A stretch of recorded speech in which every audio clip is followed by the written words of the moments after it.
আসসালামু আলাইকুম। সবাইকে স্বাগত জানাচ্ছি আজকের একটা নতুন রেসিপি দেখার জন্য।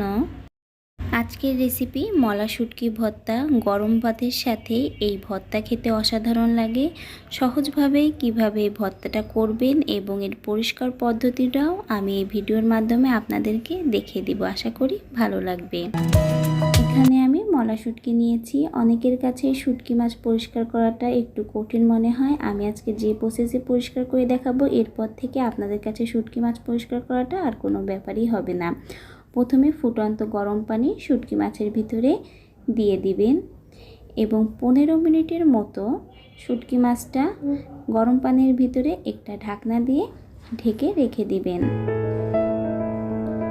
চলে আসলাম 15 মিনিট পর। দেখতেই পাচ্ছেন পানির কালারটা চেঞ্জ হয়ে গেছে।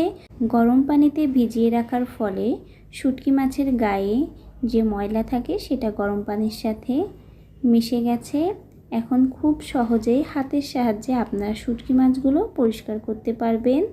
গরম পানি থেকে তুলে শুটকি মাছের মাথার দিকটা টান দিলে খুব সহজেই ছিঁড়ে যাবে এবং পেটের দিকটাও খুব ভালো করে হাতের সাহায্যে পরিষ্কার করে নিতে পারবেন।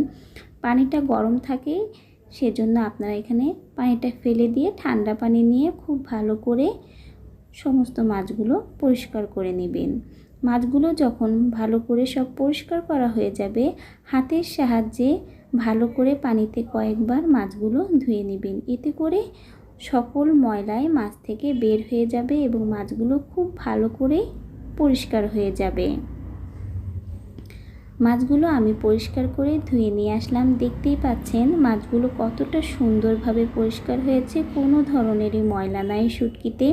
খুব সহজেই অল্প সময়ের মধ্যে এভাবে পরিষ্কার করে আপনারা শুটকি মাছটা রান্না করতে পারেন ঝামেলা ছাড়াই। এখন আমি শুটকি মাছে কিছুটা মশলা মেখে নেব।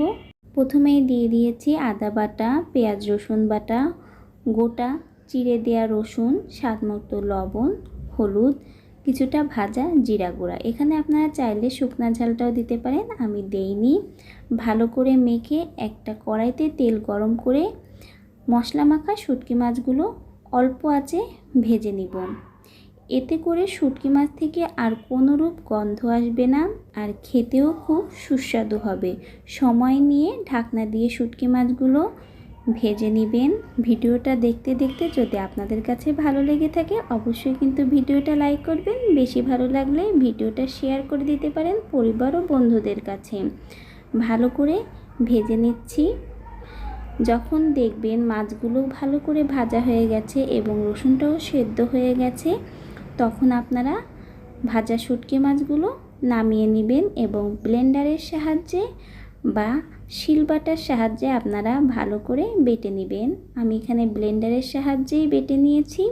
দেখুন কতটা সুন্দরভাবে আমার বাটা হয়ে গেছে কোনো ঝামেলা ছাড়াই। আমার এই ভর্তার ভিডিওটা যদি ভালো লাগে তাহলে আপনারাও বাসায় করে দেখতে পারবেন।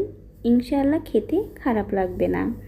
এখন আমি গোটা কয়েক শুকনা ঝাল ভেজে নিব ভর্তা করার জন্য এবং সাথে কিছুটা পেঁয়াজ এবং ধনিয়া পাতাও ভেজে নিব। নতুন যারা ভিডিও দেখছেন তাদের কাছে ভিডিওটা ভালো লাগলে অবশ্যই লাইক করতে পারেন। আমার চ্যানেলটাকে পছন্দ হলে সাবস্ক্রাইব করে পাশে থাকতে পারেন। এখন সব কিছু নিয়ে আসলাম আমি ভর্তা করার জন্য। শুকনা ঝালটা আমি আগেই গরম থাকতে থাকতে গুঁড়া করে নিয়েছি। এখন আমি পেঁয়াজ, ধনিয়া পাতা এবং শুকনা ঝাল একসাথে হাতের সাহায্যে মেখে নিব এবং দিয়ে দিব পরিমাণ মতো সরিষার তেল। সব কিছু এখন আমি খুব ভালো করে শুটকি মাছের সাথে মেখে নিব।